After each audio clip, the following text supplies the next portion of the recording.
लेकिन आपको तो जवान होना चाहिए था, जबकि आप तो उधेड़ उम्र हैं। इमरान ने मुंह बनाते हुए कहा तो गिलबर्ट का चेहरा हैरत से बिगड़ सा गया। ये कैसा मजाक है? कौन है आप? गिलबर्ट ने कदरे गुस्सीले लहजे में कहा। मजाक नहीं है मिस्टर गिलबर्ट, हमने बड़ा तवील सफर तय किया है ताकि जवान गिलबर्ट से मुलाकात हो सके। लेकिन इमरान ने बड़े इत्मीनान भरे लहजे में कहा और कुर्सी घसीटकर इस तरह बैठ गया जैसे उसने बकौल उसके तवील सफर सिर्फ यहाँ कुर्सी पर बैठने के लिए तय किया हो। इमरान के बैठते ही जूलिया, टाइगर, तनवीर और कैप्टन शकील भी बाकी कुर्सियों पर विराजमान हो गए और गिलबर्ट इस तरह हैरत से बारी बारी इमरान और उसके साथियों को देखने लगा जिससे उसे समझ ना आ रही हो कि आखिर उसका वास्ता किस किस्म के लोगों से पड़ गया है। परेशान होने की जरूरत नहीं है मिस्टर गिलबर्ट, मेरा नाम रॉबर्ट है और ये मेरे साथी हैं। हमारा नाराक में कॉस्मेटिक का बहुत बड़ा कारोबार है और हम इस कारोबार को मजीद वसअत देना चाहते हैं और इसलिए हमने नाराक से यहाँ का तवील सफर तय किया है। और हमें वहाँ नाराक में भी बताया गया था कि हॉस्टन में जड़ी बूटियों के सबसे बड़े ताजिर मिस्टर गिलबर्ट है। इमरान ने इस बार इंतहाई संजीदा लहजे में बात करते हुए कहा, आपने दुरुस्त सुना है, हॉस्टन में जड़ी बूटियों का 90% कारोबार मैं ही करता हूँ। लेकिन गिलबर्ट ने कदरे फाकराना लहजे में जवाब देते हुए कहा, इसलिए तो मुझे हैरत हुई है कि उसके बावजूद आप उधेड़ उम्र हैं। मुझे तो यकीन था कि आप जवान होंगे, लेकिन आपको उधेड़ उम्र देखकर यकीन करें मुझे बेहद मायूसी हुई है। बल्कि यूं समझे, मुझे अपने करोड़ों डॉलर्स का बिजनेस भी डूबता हुआ दिखाई दे रहा है। इमरान ने मुंह बनाते हुए कहा, आखिर आप कहना क्या चाहते हैं? मेरी जवानी या उधेड़ उम्र से आपके बिजनेस का क्या ताल्लुक है? इस बार गिलबर्ट ने कदरे गुस्सीले लहजे में कहा, आप मिकार्टिनी नाम की जड़ी बूटी फरोख्त करते हैं? इमरान ने पूछा। हाँ, क्यों? गिलबर्ट ने हैरान होकर कहा। और मिकार्टिनी बूटी में ये खासियत बताई गई है कि उसका रस इस्तेमाल करने वाला हमेशा जवान रहता है। इमरान ने मुंह बनाते हुए कहा और इस बार गिलबर्ट बेइख्तियार खिलखिलाकर हंस पड़ा। ओ, तो ये बात है, आप इसलिए कह रहे थे कि मैं उधेड़ उम्र क्यों नजर आ रहा हूँ। मिकार्टिनी के मानी वाकई लाफानी जवानी बनता है, लेकिन मिस्टर रॉबर्ट, ये ऐसा सिर्फ नाम की हद तक है। ये बूटी तो कैंसर की दवा बनाने के काम आती है और बस। वैसे ये इंतहाई कामयाब बूटी है, इसलिए इसकी कीमत भी बहुत ज्यादा है और यहाँ हॉस्टन में इस बूटी को सिर्फ मैं ही फरोख्त करता हूँ। गिलबर्ट ने हंसते हुए कहा, ओ वेरी बैड, इसका मतलब है सारा बिजनेस प्लान ही चौपट हो गया। मैं तो सोच रहा था कि कॉस्मेटिक्स जो मसनूई हुस्न व जवानी पैदा करते हैं उसका कारोबार खत्म करके मैकार्टिनी का रस फरोख्त करूं ताकि जो भी इसे इस्तेमाल करे और हमेशा हमेशा के लिए जवान रह जाए। इमरान ने इंतहाई मायूसाना लहजे में कहा और गिलबर्ट मुस्कुरा दिया। आपको वाकई मायूसी हुई है, लेकिन इसमें मेरा कोई कसूर नहीं है, आपने खुद ही गलत समझा है। गिलबर्ट ने कहा, अच्छा ये बताएं कि ये बूटी क्या सारे हॉस्टन में पैदा होती है? इमरान ने कहा, जी नहीं, सिर्फ एक खास इलाके तक ही महदूद है। लॉर्ड गैरिट की पहाड़ी शिकारगाह के एक खास हिस्से में पाई जाती है।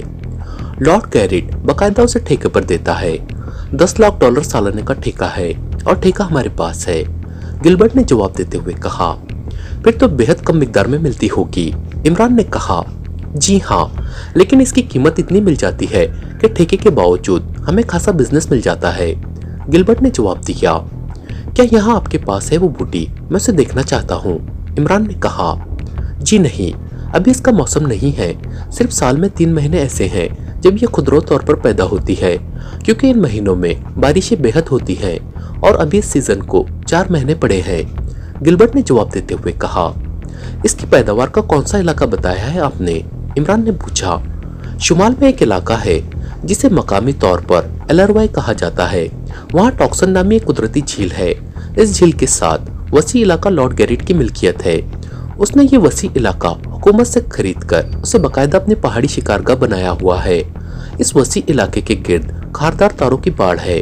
अंदर बाकायदा शिकारी रहते हैं और किसी अजनबी को अंदर आने से रोकने के लिए वहाँ इंतहाई खूंखार नस्ल के कुत्ते भी मौजूद हैं। इस इलाके के अंदर जुनूब की तरफ 2 पहाड़ियाँ हैं जहाँ ये मखसूस बूटी बारिशों के मौसम में पाई जाती हैं। गिलबर्ट ने तफसील बताते हुए कहा, वहाँ का इंचार्ज कौन है? क्या लॉर्ड गैरिट साहब मुस्तकिल तौर पर वहीं रहते हैं? इमरान ने कहा, नहीं, वो तो नाराक में रहते होंगे, यहाँ तो सिर्फ शिकार खेलने आते हैं। वैसे उनके शिकारगाह का इंचार्ज किंगस्टन है, वही इस इलाके का इंचार्ज भी है। ठेका भी वही देता है और रकम भी वही वसूल करता है। गिलबर्ट ने कहा, क्या ऐसा मुमकिन है कि हम इस इलाके को देख सके जहां ये जड़ी बूटी पैदा होती है? इमरान ने कहा, जी नहीं, किंगस्टन सिवाय मखसूस अफराद के किसी को अपने इलाके में दाखिल नहीं होने देता। जड़ी बूटी के मौसम में भी हमारे आदमी जब वहां जाते हैं तो किंगस्टन और उसके साथी बाकायदा हमारे साथ रहते हैं। उसका कहना है कि लॉर्ड गैरिट कतई पसंद नहीं करता कि उसकी जागीर में कोई अजनबी जाए। गिलबर्ट ने जवाब दिया, ये झील क्या नाम बताया है आपने? टॉक्सन। ये झील भी लॉर्ड गैरिट की मिल्कियत है। इमरान ने पूछा, जी नहीं, ये उस इलाके के करीब है, एक कुदरती झील है, लेकिन खासे दुश्वार गुजार रास्ते पर है, इसलिए लोग वहां नहीं जाते। गिलबर्ट ने जवाब देते हुए कहा, ओके, बहुत बहुत शुक्रिया मिस्टर गिलबर्ट। चलो बिजनेस ना हुआ, आप जैसे बाअखलाक ताजिर से तो मुलाकात हो गई। इमरान ने उठकर खड़े होते हुए कहा, मजबूरी है, अगर वाकई इस जड़ी बूटी में ऐसी खासियत होती तो उसे आपके हाथ फरोख्त करने पर खुशी होती। इस बार गिलबर्ट ने भी उठते हुए कहा और फिर उसने बकायदा इमरान से मुसाफा किया और इमरान खामोशी से मुड़ा और दुकान से बाहर आ गया। ये क्या चक्कर चला दिया है तुमने? बाहर आते ही जूलिया ने गुस्सीले लहजे में कहा, चक्कर नहीं मिस जूलियाना फिटरवाटर, मैं हकीकतन ये जड़ी बूटी खरीदने गया था, मगर अब क्या किया जाए, खाली नाम से तो लाफानी जवानी नहीं मिल सकती। इमरान ने बड़े संजीदा लहजे में कहा, इमरान साहब, लेबोरेटरी तो एडन स्कॉट नामी इलाके में है, आपने उस इलाके के बारे में तो गिलबर्ट से कुछ पूछा ही नहीं। कैप्टन शकील ने कहा, इसके लिए हमें किसी शराब की दुकान का रुख करना पड़ेगा। इमरान ने मुस्कुराते हुए कहा और वो बाजार से निकलकर दोबारा टैक्सी स्टैंड की तरफ बढ़े चले जा रहे थे। शराब की दुकान, क्या मतलब? कैप्टन शकील ने हैरान होकर पूछा। इसलिए क्या एडन स्कॉट एक सस्ती शराब का नाम है? किसी इलाके का नाम नहीं है, मैंने हॉस्टन का तफसीली नक्शा चेक कर लिया है। इमरान ने मुस्कुराते हुए कहा। इतनी देर में वो एक खाली टैक्सी के करीब पहुंच गए। हमें गलागीर जाना है, क्या तुम्हारी टैक्सी वहां तक चली जाएगी? इमरान ने टैक्सी ड्राइवर से मुखातिब होकर कहा। गलागीर? ओ नहीं जनाब, इसके लिए आपको मखसूस जीप हायर करनी पड़ेगी। अलबत्ता उस कंपनी तक मैं आपको ले जा सकता हूँ जहाँ से माकूल जमानत पर आपको जीप किराए पर मिल सकती है। टैक्सी ड्राइवर ने जवाब देते हुए कहा, चलो फिर 2 टैक्सियां कर लेते हैं। इमरान ने कहा और टैक्सी ड्राइवर ने सर हिलाते हुए एक दूसरी टैक्सी के ड्राइवर को इशारा किया और चंद लम्हों बाद वो 2 टैक्सियों में बैठे शहर की तरफ बढ़े चले जा रहे थे। टैक्सियों ने उन्हें एक बड़ी कमर्शियल इमारत के सामने उतार दिया। यहाँ माउंटेन टूरिस्ट कंपनी का दफ्तर है, वहां से आपको जीप मिल जाएगी, ड्राइवर ने कहा और इमरान ने उसे किराया अदा किया। पिछली टैक्सी का किराया तनवीर ने अदा किया और फिर वो सब उस इमारत में दाखिल हो गए। वाकई यहाँ एक बड़ा शोरूम था जिसमें पहाड़ी इलाकों में सफर करने वाली मखसूस साख्त की इंतहाई ताकतवर जीपें मौजूद थी। थोड़े से बहस मुबाहिसे के बाद आखिरकार इमरान ने एक बड़ी जीप हायर कर ली। उसने जीप की पूरी रकम बतौर जमानत कैश दे दी थी, इसलिए जीप उन्हें आसानी से मिल गई। कागजात के लिहाज से वो टूरिस्ट थे, इसलिए रजिस्टर पर उनके कागजात के नंबरों का इंदराज कर लिया गया। जीप खासी बड़ी थी, इसलिए एक ही जीप में वो सब पूरे आ गए। ड्राइविंग सीट पर इमरान बैठ गया, जबकि साइड सीट पर जूलिया और ऊपरी सीटों पर तनवीर, टाइगर और कैप्टन शकील विराजमान हो गए। इमरान ने जीप आगे बढ़ाई और फिर उसने उसे एक और मार्केट में लाकर रोक दिया। टाइगर, तुम मेरे साथ आओ, बाकी लोग जीप में ही रहेंगे, हमने असला लेना है, इमरान ने कहा और फिर टाइगर को साथ लिए वो मार्केट के फुटपाथ पर आगे बढ़ता गया। मार्केट में खासा रश था और यहाँ तकरीबन हर किस्म की दुकानें मौजूद थी। चूंकि एक्रीमिया में असले की फरोख्त पर कोई पाबंदी ना थी, इसलिए एक्रीमिया में हर जगह से हर किस्म का असला आसानी से खरीदा जा सकता था। थोड़ी देर बाद इमरान टाइगर समेत असला फरोख्त करने वाली एक दुकान में दाखिल हो गया। दुकान पर हर किस्म का असला बराए फरोख्त मौजूद था। इमरान ने मखसूस असला खरीदा, फिर असले के बंडल उठाए और दुकान से बाहर निकल आए। तुम्हारा आदमी कहाँ मिलेगा? इमरान ने दुकान से बाहर आते ही टाइगर से पूछा। इसी दुकान का पता दिया था उसने, टाइगर ने इधर उधर देखते हुए कहा। तुम यहीं ठहरो, मैं जीप की तरफ जा रहा हूँ, जब वो आ जाए तो उसे साथ ले आना, इमरान ने कहा और फिर असले के 2 बंडल उठाए वो तेजी से वापस जीप की तरफ बढ़ गया। उसने बंडल उकब में बैठे हुए कैप्टन शकील और तनवीर के हवाले किए और फिर खुद उछलकर ड्राइविंग सीट पर बैठ गया। टाइगर को कहाँ छोड़ आए हो? जूलिया ने हैरान होकर पूछा वो गाइड को लेकर आ रहा है। इमरान ने जवाब दिया। गाइड? क्या मतलब? जूलिया ने और ज्यादा हैरान होते हुए कहा। मैंने टाइगर की ड्यूटी लगाई थी कि यहाँ किसी ऐसे आदमी का बंदोबस्त करे जो इन सारे इलाकों से अच्छी तरह वाकिफ हो। टाइगर के नाराक के जेर जमीन दुनिया में पाकिस्तानी जेर जमीन दुनिया के हवाले से काफी ताल्लुकात हैं। चुनांचे उसने अपने दोस्तों की मदद से एक गाइड का बंदोबस्त कर लिया है और अब उसका इंतजार कर रहा है। इमरान ने तफसील से जवाब देते हुए कहा। इमरान साहब, असल मसला तो उस लेबोरेटरी के इलाके को ट्रेस करना है। क्या वो गाइड उस इलाके को जानता होगा? जबकि आप कह रहे थे कि नक्शे में इस एडन स्कॉट नाम का कोई इलाका ही मौजूद नहीं है। कैप्टन शकील ने संजीदा लहजे में कहा। इलाके का ताल्लुक मिस्टर गिलबर्ट की जवानी से था। चुनांचे जवानी चेक होते ही इलाका भी चेक हो गया। इमरान ने मुस्कुराते हुए जवाब दिया। आखिर तुम साफ साफ क्यों नहीं बताते? हर वक्त खामखा का सस्पेंस फैलाए रखते हो, जूलिया ने झुंझलाए हुए लहजे में कहा। कभी तुमने साफ साफ पूछा भी तो नहीं, इमरान ने मुस्कुराते हुए जवाब दिया। तो जूलिया बेख्तियार झिम कर रह गई। न जाने चीफ को तुम्हारी कौन सी अदा पसंद आ गई है। सिवाय बकवास करने के और वक्त जाय करने के तुम्हें और आता ही क्या है? पीछे बैठा हुआ तनवीर इस बार बोल ही पड़ा। न जाने वो अब तक कैसे खामोश बैठा रहा था। यही अदा कि सीक्रेट सर्विस के मेंबरों के पास बहुत सा वक्त फालतू बचा रहता है, चुनांचे मैं उसे जाय करता रहूं ताकि फालतू वक्त का बोझ उनके दिमागों के साथ साथ उनके जिस्म को भी शल न कर दे। इमरान ने तुर्की ब तुर्की जवाब देते हुए कहा।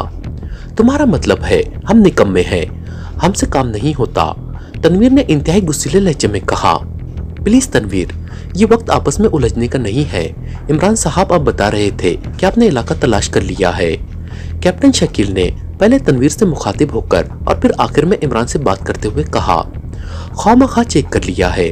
जड़ी बूटियों की दुकान में जवानी पैदा करने वाली जड़ी बूटी का पूछने से इलाका चेक हो जाता है। खामखा का रौब बना रहा है, तनवीर ने गुर्राते हुए कहा। क्या वाकई तुमने इलाका चेक कर लिया है? क्या ये गिलागिर का इलाका है? जूलिया ने कहा। नहीं, गिलागिर तो पहाड़ी इलाके में उस कस्बे का नाम है जिसके बाद वीरान इलाका शुरू हो जाता है। चलो टाइगर के आने से पहले बता देता हूँ, वरना वो टाइगर और गाइड कहीं ये ना समझे कि सीक्रेट सर्विस के मेंबरान बस पूछते ही रहते हैं। आखिर गैरत भी तो कोई चीज होती है। कार्लाइल की डायरी में मिकार्टिनी नामी जड़ी बूटी के सौदे और उसके आगे एक भारी रकम लिखी हुई मैंने देखी थी। साथ ही गिलबर्ट नामी दुकान और हॉस्टन का भी हवाला था।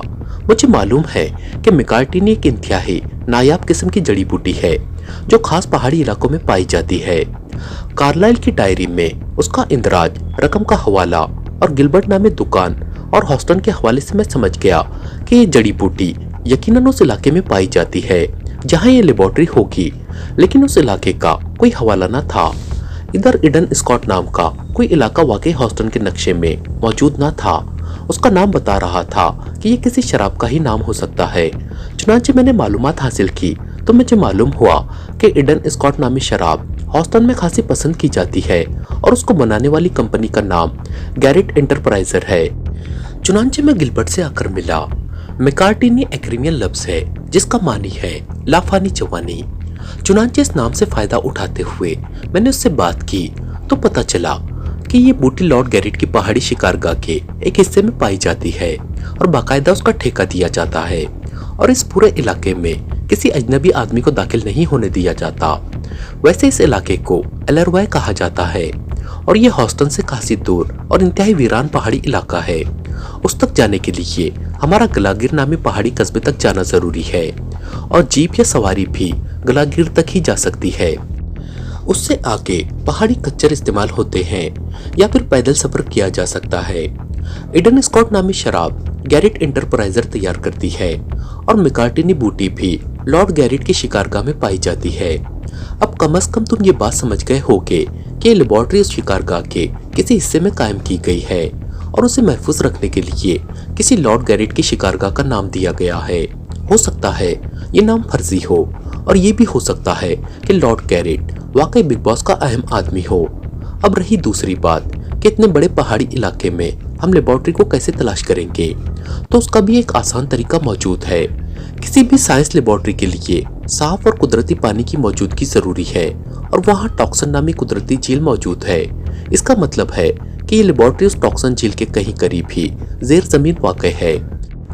अब ये गाइड हमें उस टॉक्सन झील तक ले जाएगा और उसके बाद बाकी कार्रवाई हम मुकम्मल करेंगे।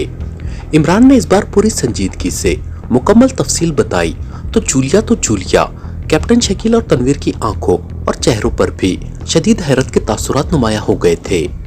कमाल है, तुम्हारा दिमाग है या शैतान का कारखाना। बज़ाहिर तो तुम बकवास करते रहते हो, लेकिन दर हकीकत तुम अपना शैतानी जाल फैलाए हुए होते हो। तनवीर ने बेख्तियार होकर कहा। अच्छा, तो ये शैतानी जाल है, इसीलिए तो जमीनी हूर आज तक इस जाल में नहीं आ सकी। इमरान ने एक तवील सांस लेते हुए कहा और कैप्टन शकील बेख्तियार हंस पड़ा। तुम्हारा जहन मेरे ख्याल में अल्लाह ताला ने खुसूसी तौर पर बनाया है। न जाने कहाँ की कड़ियाँ कहाँ जोड़ लेते हो और नतीजा भी 100% दुरुस्त निकलता है। जूलिया ने इंतहाई तहसीन आमेज लहजे में कहा। बस कड़ियाँ जोड़ने का ही तो सारा मसला है, बस शर्त ये कि तनवीर जोड़ने दे तो। इमरान ने मुस्कुराते हुए कहा और जूलिया एक बार फिर झिम गई। और फिर इससे पहले कि मजीद बातचीत होती, टाइगर एक मकामी आदमी के साथ जीप की तरफ आता दिखाई दिया।